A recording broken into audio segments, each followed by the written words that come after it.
வணக்கம். நீங்கள் இணைந்து கொள்வது நியூஸ் போஸ்டின் மதிய நேர பிரதான செய்தியுடன். விரிவான செய்திகளுக்கு செல்ல முன்னர் முதலில் இன்றைய தலைப்புச் செய்திகள். பிரதமர் ரணில் விக்ரமசிங்கவிற்கும் ஐநா செயலாளர் நாயகம் பான் கி மூனுக்கும் இடையில் சந்திப்பு. லசந்த விக்ரமதுங்கவின் கொலை சம்பவம் தொடர்பில் ராணுவ புலனாய்வு முகாம்களில் உள்ள அனைத்து ஆவணங்களையும் குற்றப்புலனாய்வு திணைக்களத்திடம் ஒப்படைக்குமாறு உத்தரவு. தமிழகத்தில் உள்ள இலங்கை அகதிகள் முகாம்களில் வசித்த சுமார் 60 பேர் தொடர்பில் தகவல்கள் இல்லை. ஈழ அகதிகள் மறுவாழ்வு மையம் தெரிவிப்பு. இனி விரிவான செய்திகள். பிரதமர் ரணில் விக்ரமசிங்கே ஐக்கிய நாடுகள் சபையின் செயலாளர் நாயகம் பான் கி மூனை தென்கொரியாவில் சந்தித்தார். பிரதமர் ரணில் விக்ரமசிங்கே 107வது ரொட்டரி சர்வதேச கழக பிரதிநிதிகள் மாநாட்டில் கலந்து கொண்ட சந்தர்ப்பத்தில் ஐக்கிய நாடுகள் சபையின் செயலாளர் நாயகம் பான் கி மூனை சந்தித்துள்ளார். தென்கொரிய பிரதமர் ஹவங் யோ ஆன் பிரதமர் ரணில் விக்ரமசிங்கவுடன் கலந்துரையாடலில் ஈடுபட்டார். ரொட்டரி சர்வதேச கழக பிரதிநிதிகள் மாநாட்டில் பிரதமர் ரணில் விக்ரமசிங்கே பேருரை நிகழ்த்தியமை குறிப்பிடத்தக்கது. ஊடகவியலாளர் லசந்த விக்ரமதுங்கவின் கொலை சம்பவம் தொடர்பான விசாரணைகளுக்கு ராணுவ புலனாய்வு முகாம்களில் உள்ள அனைத்து தகவல்களையும் ஆவணங்களையும் குற்றப்புலனாய்வு திணைக்களத்திடம் வழங்குமாறு கல்கிஸ்ஸ நீதவான் நீதிமன்றம் ராணுவ தளபதிக்கு உத்தரவிட்டுள்ளது. லசந்த விக்ரமதுங்கவின் கொலை தொடர்பான வழக்கு விசாரணை இன்று மீண்டும் இடம்பெற்ற போது இந்த உத்தரவு பிறப்பிக்கப்பட்டுள்ளது. குற்றப்புலனாய்வு திணைக்களம் நீதிமன்றத்தில் விடுத்த கோரிக்கையை ஆராய்ந்த கல்கிஸ்ஸ நீதவான் முகமது சஹாப்தீன் இந்த உத்தரவை பிறப்பித்துள்ளார். இந்த கொலை சம்பவம் தொடர்பான தகவல்களை வழங்குமாறு இதற்கு முன்னரும் நீதவான் உத்தரவு பிறப்பித்திருந்த போதிலும் அதற்கு உரிய நடவடிக்கை எடுக்கப்படவில்லை என குற்றப்புலனாய்வு திணைக்களம் இன்று நீதிமன்றத்தில் சமர்ப்பித்த அறிக்கையில் தெரிவிக்கப்பட்டுள்ளது. 2009ஆம் ஆண்டு ஜனவரி மாதம் அத்திட்டிய மலகலகே ஆரம்ப பாடசாலைக்கு முன்பாக சிரேஷ்ட ஊடகவியலாளர் லசந்த விக்ரமதுங்க சுட்டுக் கொலை செய்யப்பட்டார். தமிழகத்தில் உள்ள இலங்கை அகதி முகாம்களில் வசித்த சுமார் 60 பேர் தொடர்பில் தகவல்கள் இல்லை என ஈழ அகதிகள் மறுவாழ்வு மையம் தெரிவித்துள்ளது. தகவல்கள் இல்லாது காணாமற் போயுள்ளவர்கள் ஆஸ்திரேலியாவுக்கு சென்றிருக்கக்கூடும் என தகவல்கள் வெளியாகியுள்ளன. எனினும் அகதி முகாம்களிலிருந்து வெளி பிரதேசங்களுக்கு தொழில் நிமித்தம் சென்றுள்ளவர்கள் அடங்கலாக புதிய கணக்கெடுப்பு முன்னெடுக்கப்பட்டதன் பின்னரே காணாமற் போனவர்கள் தொடர்பில் உண்மையான விடயங்கள் கண்டறியப்பட முடியும் என ஈழ அகதிகள் மறுவாழ்வு மையத்தின் பொருளாளர் SC சந்திரஹாசன் நியூஸ் ஃபர்ஸ்டுக்கு குறிப்பிட்டார். தமிழ்நாட்டில் இருக்கின்ற 107 அகதி முகாம்கள்ல மக்கள் கணக்கெடுப்பு எடுத்த பொழுது சிலர் கணக்கெடுப்புல கலந்து கொள்ளாத காரணத்தினால ஒரு 60க்கு மேற்பட்டவர்கள் எங்கு போனார்கள் என்ற ஒரு கேள்வி எழுந்திருக்கிறது. அதுல 2 வாய்ப்புகள் இருக்கின்றன. ஒன்று, அவர்கள் தங்கு வேலை என்று சொல்லப்படுகின்ற வேலைக்கு போய் திரும்பி வராமல் தாமதமாக வருகின்ற ஒரு பிரச்சனையும் இருக்கிறது. அதே நேரம் ஆஸ்திரேலியா போன்ற ஆபத்தான பயணங்கள்ல புறப்பட்டு விட்டார்களா என்ற ஒரு கரிசனையும் இருக்கின்றது. ஆஸ்திரேலியாவுக்கு போவது தற்கொலைக்கு சமம் என்று ஒரு வெளிப்பாடு வந்த பிறகும் பலர் ஏமாற்றப்படுகின்ற காரணத்தினாலே விழிப்போடு எல்லோருமே இருந்து அவர்களை ஆற்றுப்படுத்தி ஏமாறாதீர்கள் என்று சொல்லி அவர்களுக்கு வழிகாட்டி கொண்டிருக்கின்ற நேரத்திலே இந்த சம்பவம் நிகழ்ந்ததினால ஒரு கவலை இருக்கிறது. இருந்தாலும் வேலைக்கு போனவர்களை திருப்பி அழைத்து கணக்கை சரி செய்த பிறகு தெளிவாக தெரியும் யாரும் போயிருக்கிறார்களா என்று. அந்த முயற்சியில யாரும் போயிருந்தாலும் அவர்களை வழிகாட்டி திரும்ப முகாம்களுக்கு எடுக்க முயற்சிகள் எடுக்கப்பட்டு வருகின்றன. வெள்ளத்தினால் பாதிக்கப்பட்ட அதிகளவான பாடசாலைகள் இன்று மீண்டும் கல்வி நடவடிக்கைகளுக்காக திறக்கப்பட்டுள்ளன.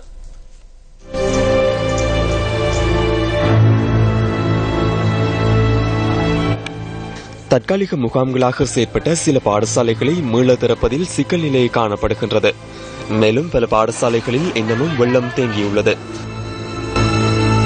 பாடசாலை சீருடை அல்லாத நிற உடைகளை அணிந்தவாறு பாடசாலைக்கு மாணவர்கள் வருகை தருவதை அவதானிக்க முடிந்தது.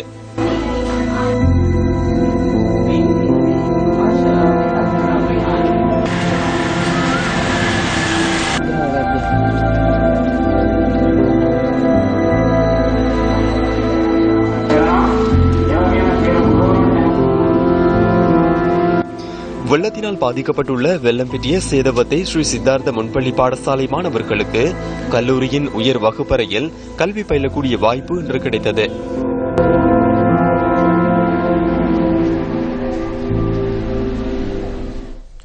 வெள்ளத்தினால் பாதிக்கப்பட்ட பல பகுதிகளில் நாட்கள் கடந்த நிலையிலும் குப்பைகள் இதுவரையில் அகற்றப்படவில்லை.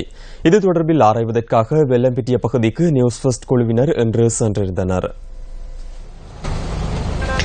கல்லணை கங்கை பெருக்கெடுத்ததை அடுத்து வெள்ளம்பிட்டி சேதவத்தை பகுதியைச் சேர்ந்த பெருமளவானவர்கள் பாதிக்கப்பட்டனர். இந்த பகுதிகளில் உள்ள வீடுகள் வெறிச்சோடி காட்சியளிக்கின்றன. வெள்ளம்பிட்டி சேதவத்தி பகுதிகளில் உள்ள அனைத்து வீதிகளிலும் குப்பைகள் குவிக்கப்பட்டிருப்பதை அவதானிக்க முடிகின்றது. இந்த பகுதி மக்கள் இதுவரை இயல்பு வாழ்க்கைக்கு திரும்பவில்லை. வீடுகளை துப்புரவு செய்யும் பணிகள் முன்னெடுக்கப்படுவதை அவதானிக்க முடிந்தது.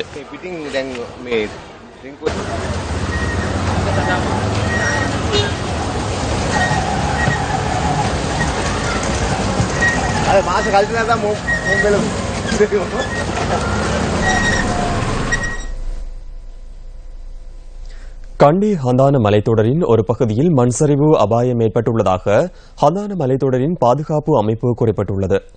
ஹந்தான மலைத்தொடரின் கிழக்கு சரிவில் கண்டியிலிருந்து உடுவல செல்லும் வீதியில் 4ஆம் கட்டை பகுதியில் மண் சரிவு ஏற்பட்டுள்ளதாக அந்த அமைப்பின் செயலாளர் அமித் சேனநாயக்க தெரிவித்தார். குறித்த பகுதியில் சுமார் 72 குடும்பங்களைச் சேர்ந்தவர்கள் வாழ்ந்து வருகின்றனர். இருப்பிடங்களை விட்டு வெளியேறி முகாம்களுக்கு செல்லுமாறு அதிகாரிகள் குறிப்பிட்டுள்ளதாகவும், இன்னும் தமது உடைமைகளை விட்டு செல்ல முடியாது எனவும் பிரதேச மக்கள் குறிப்பிட்டுள்ளனர். தமக்கு பாதுகாப்பான இருப்பிடத்தை பெற்றுத் தருமாறு கண்டியிலிருந்து உடுவல செல்லும் வீதியின் 4ஆம் கட்டை பகுதியில் வசிக்கும் மக்கள் கோரிக்கை விடுக்கின்றனர். மேற்கு, வடமேல், தெற்கு மற்றும் மத்திய சப்ரகமு பகுதிகளில் இடைக்கிடை மழை பெய்யக்கூடிய சாத்தியம் தென்படுவதாக வளிமண்டலவியல் திணைக்களம் எதிர்ப்பு கூறியுள்ளது.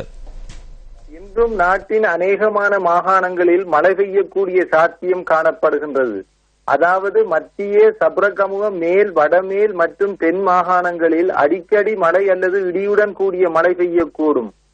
சில இடங்களில், குறிப்பாக மேற்கு, வடமேற்கு மாகாணங்களில் சுமார் 75 மில்லிமீட்டர் வரையிலான ஓரளவு பலத்த மழை பெய்யக்கூடும்.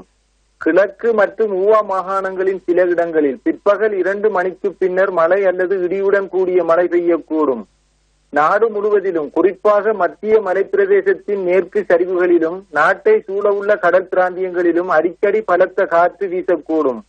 கடல் பிராந்தியங்களை பொறுத்தவரையில் புத்தளம் தொடக்கம் கொழும்பு, காலி ஊடாக ஹம்மாந்தோட்டை வரையான கரையோரத்துக்கு அப்பாலுள்ள கடல் பிரதேசங்களில் அடிக்கடி மழை அல்லது இடியுடன் கூடிய மழை பெய்யக்கூடும். கிழக்கு கடல் பிராந்தியங்களின் சில இடங்களில் மழை அல்லது இடியுடன் கூடிய மழை பெய்யக்கூடும். காற்று மணித்தியாலத்துக்கு 40 கிலோமீட்டர் வேகத்தில் தென்மேற்கு திசையில் இருந்து வீசும். புத்தளம் தொடக்கம் மன்னார், காங்கேசந்துறை ஊடாக திருகோணமலை வரையான, அத்துடன் மட்டக்களப்பு தொடக்கம் பொத்துவில் ஊடாக அம்மாந்தோட்டை வரையான கடல் பிராந்தியங்களில் காற்றின் வேகமானது அடிக்கடி மணித்தியாலத்துக்கு 60 முதல் 65 கிலோமீட்டரிலும் அதிகரித்த வேகத்தில் வீசக்கூடும். இவ்வாறான சந்தர்ப்பங்களில் குறிப்பிட்ட கடல் பிரதேசங்கள் மிகவும் கொந்தளிப்பாக காணப்படும். இதேவேளை நாட்டை சூழவுள்ள ஏனைய கடல் பிரதேசங்களில் காற்றின் வேகமானது சில சமயங்களில் மணித்தியாலத்துக்கு 50 முதல் 55 கிலோமீட்டரிலும் அதிகரித்த வேகத்தில் வீசும் சந்தர்ப்பங்களில் கடல் பிரதேசங்கள் இடைக்கிடையே கொந்தளிப்பான நிலையில் காணப்படும். பன்னல வெட்டகையாவு முச்சந்தியில் பஸ் நிலையத்திற்கு அருகில் நேற்று பிற்பகல் இடம்பெற்ற துப்பாக்கி சூட்டு சம்பவத்துடன் தொடர்புடைய சந்தேக நபர் போலீசாரிடம் சரணடைந்துள்ளார்.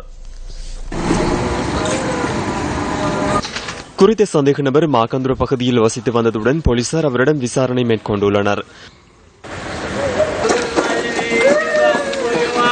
இந்த துப்பாக்கி சூட்டு சம்பவம் நேற்றிரவு 7:45 மணியளவில் இடம்பெற்றுள்ளதாக போலீசார் தெரிவித்தனர். மாக்கந்துர பகுதியைச் சேர்ந்த ஆணொருவரும் பெண்ணொருவருமே இந்த சம்பவத்தில் உயிரிழந்துள்ளனர். கொழும்பு ஹைலெவல் வீதியின் மீகுட சந்தையில் இன்று காலை வாகன விபத்து ஒன்று இடம்பெற்றது. வேக கட்டுப்பாட்டை இழந்த கார் வீதியை விட்டு விலகி வீதியின் அருகிலிருந்த மின்கம்பத்துடன் மோதியுள்ளது.